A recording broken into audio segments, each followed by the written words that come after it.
नमस्कार, जय भीम. दैनिक बहुजन सौरभच्या यूट्यूब चॅनलमध्ये सर्वांचं स्वागत. आज देशात काही महत्त्वाचे व्हिडिओज आज तुम्हा सर्व लोकांना माहिती असणं गरजेचं होतं.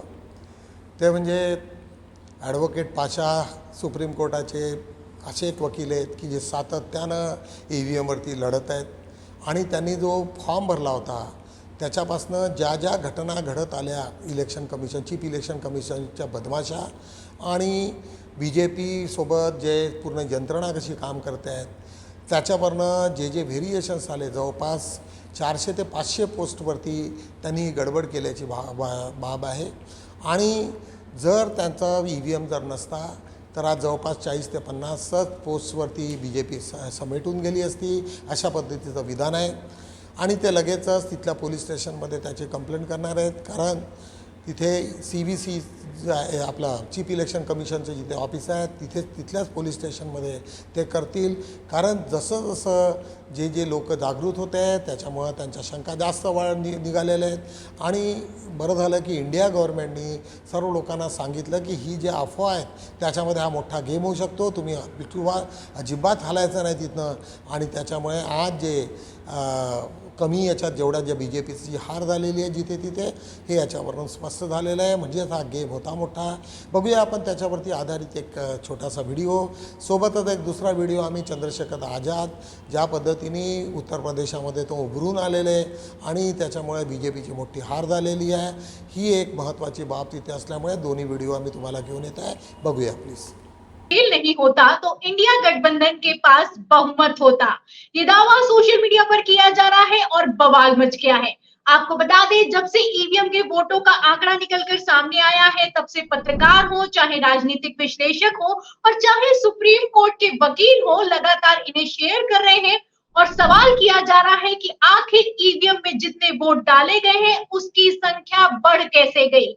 आपको बता दें कि कहीं पर संख्या बढ़ गई है और कहीं पर संख्या घट गई है, यानी कि जितने वोट डाले गए हैं उससे ज्यादा कहीं पर वोट गिन लिए गए हैं और कहीं पर वोट मिले ही नहीं है जितने डाले गए हैं. अगर खेला की बात की जाए तो सबसे ज्यादा खेला ये उत्तर प्रदेश में निकलकर सामने आया है और उत्तर प्रदेश में वैसे भी इंडिया गठबंधन का दावा है कि अगर खेला नहीं होता तो 80 में से 72 सीटें इंडिया गठबंधन के पास होती. तो क्या खेल चल रहा है और इन आंकड़ों के सामने आने के बाद क्या चुनाव आयोग बुरी तरीके से फंस गया है और क्या इन आंकड़ों पर अब सुप्रीम कोर्ट चुनाव आयोग पर एक्शन लेगा? इन सभी सवालों के जवाब लेंगे और जो आंकड़े निकलकर सामने आए हैं उस पर तफ्तीश से चर्चा करेंगे. चर्चा करने के लिए हमारे साथ जुड़ रहे हैं EVM के खिलाफ आंदोलन का चेहरा बने और उसी के साथ सुप्रीम कोर्ट के सीनियर वकील महमूद प्राचा जी. उन्होंने खुद रामपुर से चुनाव कंटेस्ट किया है तो वो अच्छे से बता सकते हैं कि जो आंकड़े निकलकर सामने आए हैं कि आखिर खेल क्या चलता है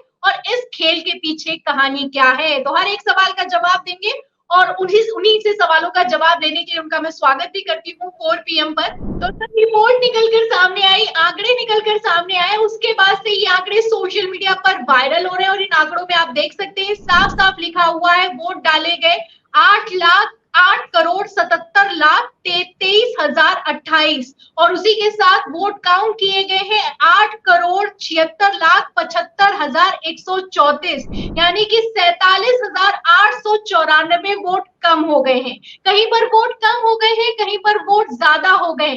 सर, चुनावों के समय हमने चर्चा की थी, खबर निकलकर सामने आई थी कि त्रिपुरा में कई जगहों पर EVM में 100% से ज्यादा वोटिंग हो गई है और अब आप देख सकते हैं वही कुछ आंकड़ों में तब्दील होता हुआ नजर आ रहा है.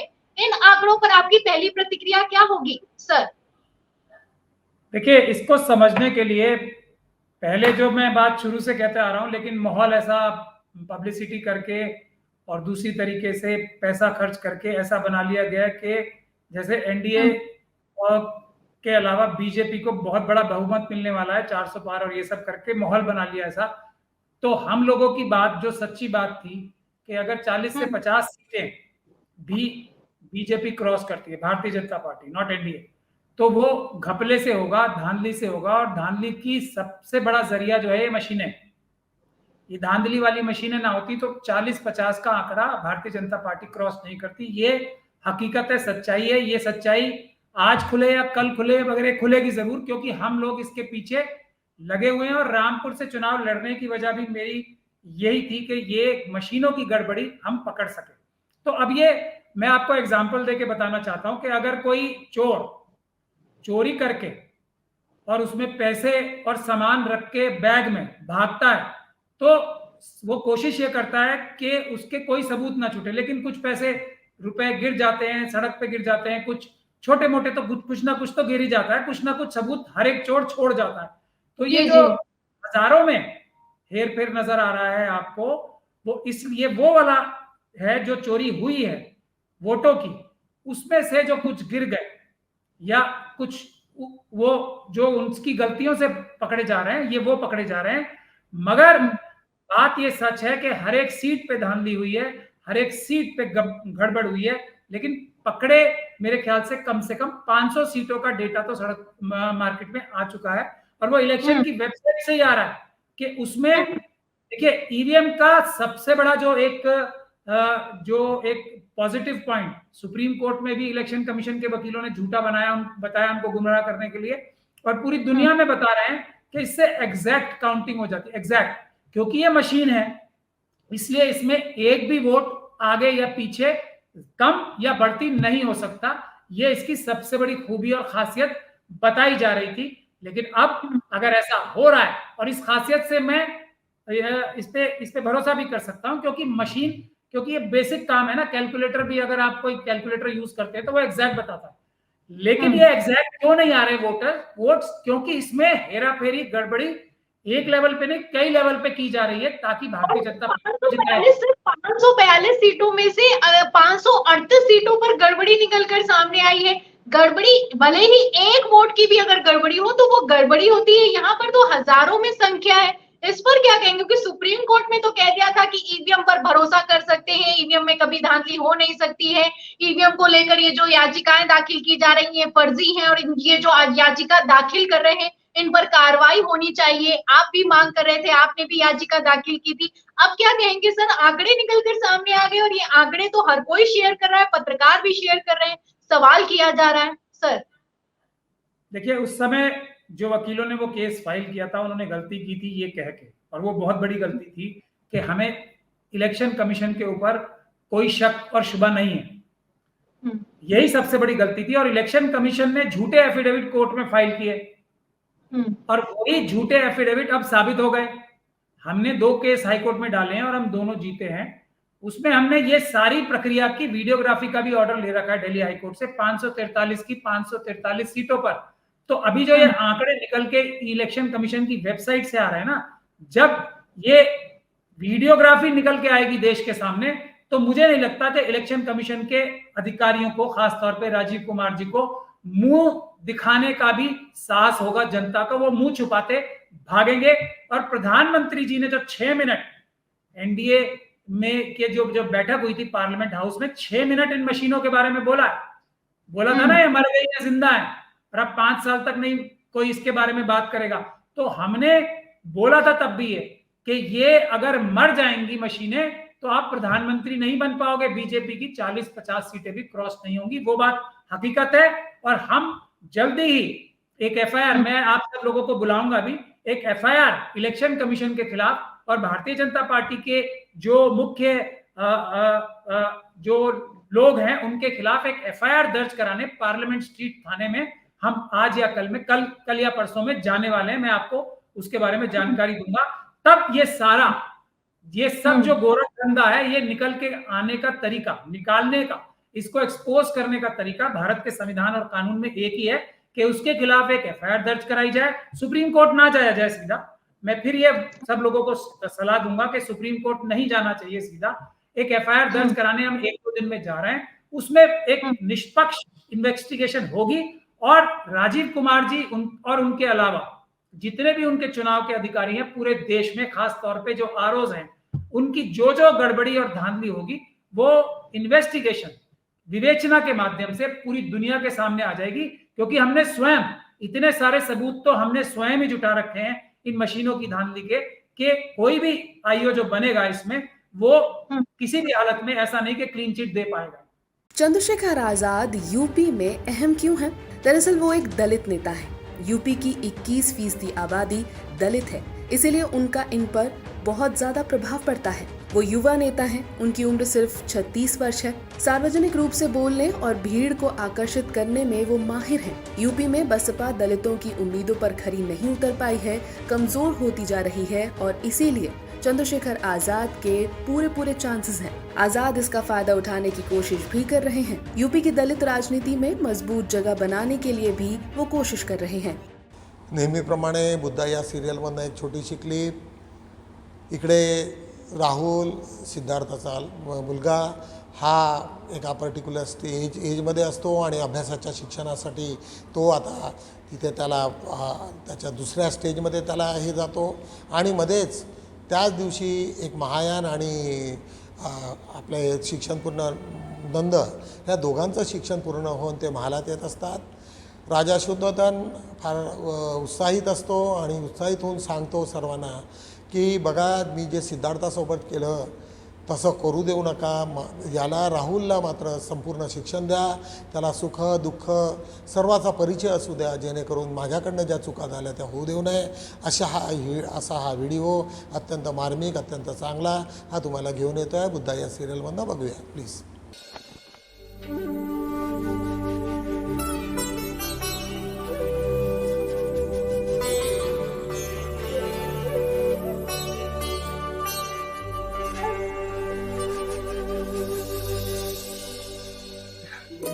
जाओ गुरुजी को प्रणाम करो.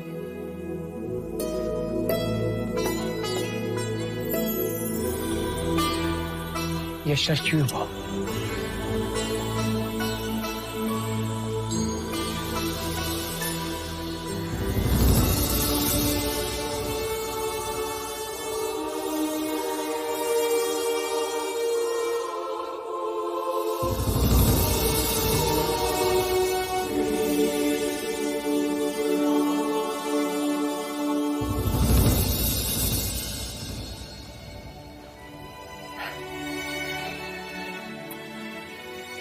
आज से तुम्हारी शिक्षा प्रारंभ हो रही है. खूब मन लगाकर अभ्यास करना.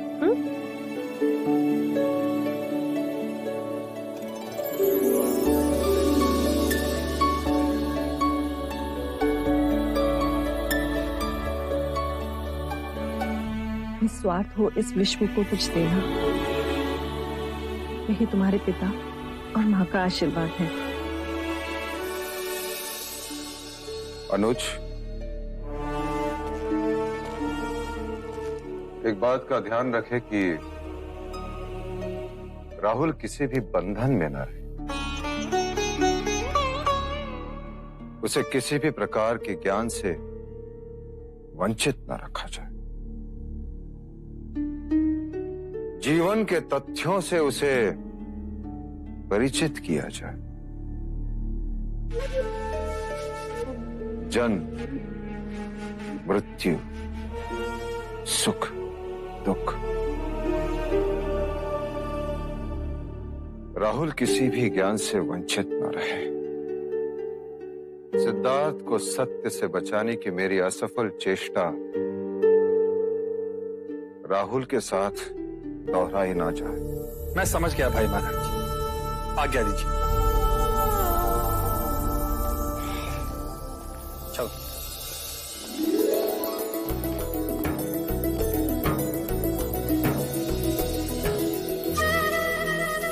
नंद,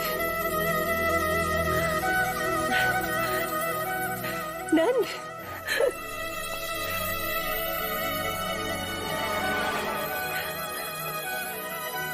महानाम. नंद, तुम दोनों अचानक. शिक्षा पूर्ण हो गई माँ, तो घर आने की इतनी व्याकुलता हुई कि मैं सीधे ज्येष्ठ महानम के पास गया और हम रात्रि में ही गुरुकुल से निकल पड़े. मैंने कहा था ना माँ कि कुछ ना कुछ शुभ होने वाला है. राहुल विद्या प्राप्त करने जाएगा और नंद और महानामा विद्या प्राप्त करके आ गए. तो राहुल को घुड़सवारी मैं ही सिखाऊंगा और इसे अस्त्र शस्त्र का ज्ञान मैं ही दूंगा. अरे उसे बड़ा तो होने दो, उसके पश्चात जो चाहिए सिखा देना.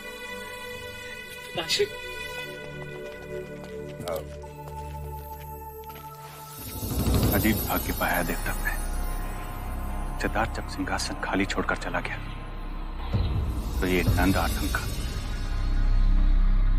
अब देवदत्त को कोई बड़ा कारनामा कर। रोजप्रमाणे आज आम्ही दैनिक बहुजन सौरभच्या पेपरचा आपला वर्तमानपत्राचा आढावा घेऊया। आज एक ॲमेझॉनच्या विरोधात एक मोठी तक्रार आलेली आहे आणि त्याच्यावरती त्यांनी सांगितलं की तिच्या कर्मचाऱ्यांना इतकं ते टार्गेट कंप्लीट करण्यासाठी इतक्या हे करतात की शौचालय पाणी चहावरती सुद्धा त्यांनी बंदी घातलेली आहे की समजा जर तुम्ही टार्गेट कंप्लीट केलेलं नाही तर तुमच्यावरती एवढ्या सर्व आम्ही कारवाई करू। पुन्हा एक महत्त्वाची बाब तुम्हाला माहिती आहे अख्ख्या भारतामध्ये की MBBSच्या ॲडमिशनसाठी नीटची गरज असते आणि गव्हर्नमेंटच्या ॲडमिशनसाठी आणि त्याच्यासाठी जो काही घोळ केलेला आहे त्याच्यामध्ये 1563 विद्यार्थ्यांना मार्क वाढवल्याची बातमी ही नेटच्या सर्व अधिकाऱ्यांनी दिलेली आहे। मिनिस्ट्री ऑफ एज्युकेशननीच सुप्रीम कोर्टाला दिलेली आहे। त्याच्यामुळे सुप्रीम कोर्टाने सांगितलं की निश्चितच तुम्ही या लोकांचे ते मार्क विड्रॉ करा आणि त्यांना पुन्हा परीक्षेला बसायला सांगा किंवा ते ॲज इट इजच राहतील अशा पद्धतीची बाब आहे। परंतु सर्व टोकावरनं हा मोठा BJPचा गेम होता आणि त्याच्यातनं अनेक लोक त्याच्यामध्ये इन्व्हॉल्व असल्याची बातमी आहे। कारण प्रायव्हेट एज्युकेशनल इन्स्टिट्यूशनमध्ये मोठ्या प्रमाणामध्ये बार्गनिंग होत असते आणि त्याच्यासाठी ते सर्व राहावं म्हणून ह्या सर्व प्रकार BJPने सुरू ठेवल्याची बातमी आहे। आज त्याच्याच बाजूला 45 भारतीयाचा मृतदेह हा भारतामध्ये विमानाने स्पेशल आणलेला आहे। कुवेतमध्ये काल एक घटना झालेली आहे त्याच्यामध्ये 49 पैकी 42 लेबरर्स आपले आगीत मेलेले आणि त्याच्याच मृतदेह भारतात आणलेला आहे।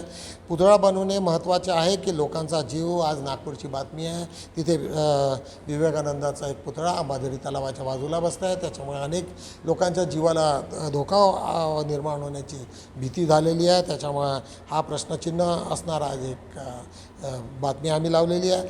मुस्लिम महिलेला सरकारी योजनेतून घर मिळू नये यासाठी हिंदू रहिवाशांचे आंदोलन बडद्याची बातमी आहे की ते एक जातीचा द्वेष किती असावा त्याचं एक उदाहरण गुजरात इथे दिसतं आहे। अशोक चव्हाण यांचा भाजप प्रवेश हाच पराभवाचा कळीचा मुद्दा होता। प्रतापसिंग चिखलीकर जे आता ज्यांचा पराभूत झालेला आहे BJPमधून त्यांनी सांगितलं की अशोक चव्हाणला घेतलं नसतं तर प्रॉबेबली तसं काही झालं नसतं। केजरीवालांच्या याचिकेप्रकरणी न्यायालयाने EDला फटकारले। ED यांनी सांगितले की अजूनपर्यंत तुम्ही चार्जशीट दाखल केलेले नाही आणि कुठलेही मुद्दे आणलेले नाही आणि अरविंद केजरीवाल मात्र जेलमध्ये असल्याचं आहे। प्रधानमंत्र्याचे विश्वासू सहकारी प्रधान सचिव पदावर कायम मिश्रा म्हणून तिथे आहे। नृपेंद्र मिश्रा हे त्यांचे अत्यंत जवळचे आहेत आणि सल्लागार आहेत ते सध्या कंटिन्यू आहे। जिल्हा बँकेत 50 कोटीच्या नुकसान प्रकरणी 41 जणांना नोटिसेस इश्यू करण्यात आलेल्या आहे सांगलीची बातमी आहे। तिथल्या मध्यवर्ती बँकेचे 50 कोटीचं नुकसान झाल्याचं ही बातमी आहे। आज बघूया लोकसभा निवडणुकीत उमेदवारांनी गमावले 16.4 कोटीची रक्कम जी डिपॉझिट असते ती मात्र लोकांना तेवढे मतं न मिळाल्यामुळे त्यांची ते सर्व गमावून बसावी लागली। इलेक्शन ड्युटीवर असताना उष्णतेमुळे मिर्जापुरात 5 होमगार्डांचा मृत्यू। यावेळेस उन्हाचं तापमान खूप जास्त होतं त्याच्यामुळे अनेक लोक मेल्याची बातमी आहे। चिल्ड्रन पॅराडाईजची एक प्राथमिक शाळा आहे नागपूरला त्याची जाहिरात दिलेली आहे। करिअर मार्गदर्शक त्याच्या बाजूला आहे।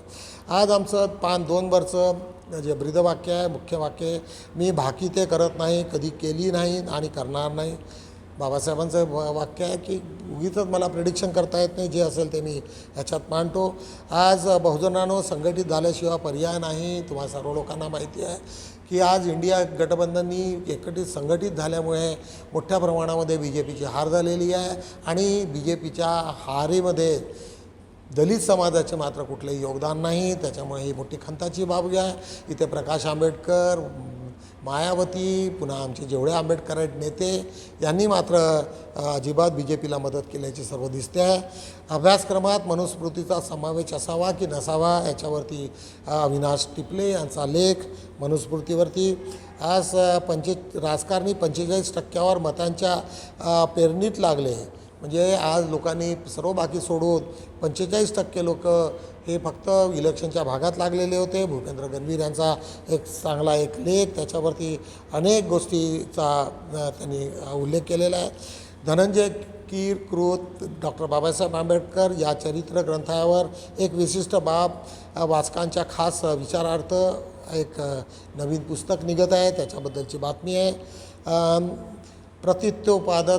पादाचा सिद्धांत म्हणजे जीवन मृत्यूचा हा जो सिद्धांत आहे, भगवान बुद्धांनी मोठ्या म्हणजे सर्व त्याचं स्पष्टीकरण दिलेलं आहे. लोकांना जोपर्यंत तुम्ही ह्या मृत्यूच्या भीतीपायी तुम्ही बाहेर देणार नाही तोपर्यंत तुमची प्रगती होत नाही, असा हा सुंदरसा लेख R.K. जुमळे यांचा अत्यंत महत्त्वाचा लेख आहे.